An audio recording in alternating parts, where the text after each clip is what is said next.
আমার block number 2। ড্রাগনটি গাছ থেকে পেড়ে নিয়ে ভালো করে ধুয়ে নিলাম।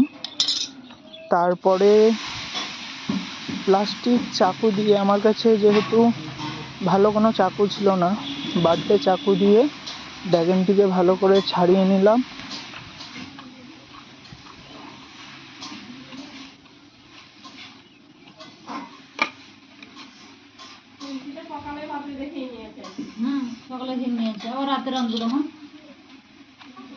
দিয়ে ড্রাগনটিকে আমাদের পরিবারের সদস্য অনুযায়ী কেটে পিস করে নিলাম।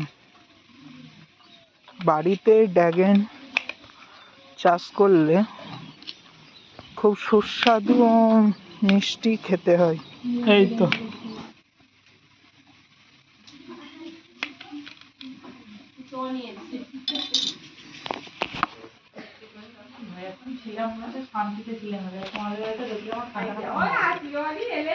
একটু ভিডিও করলে অনেক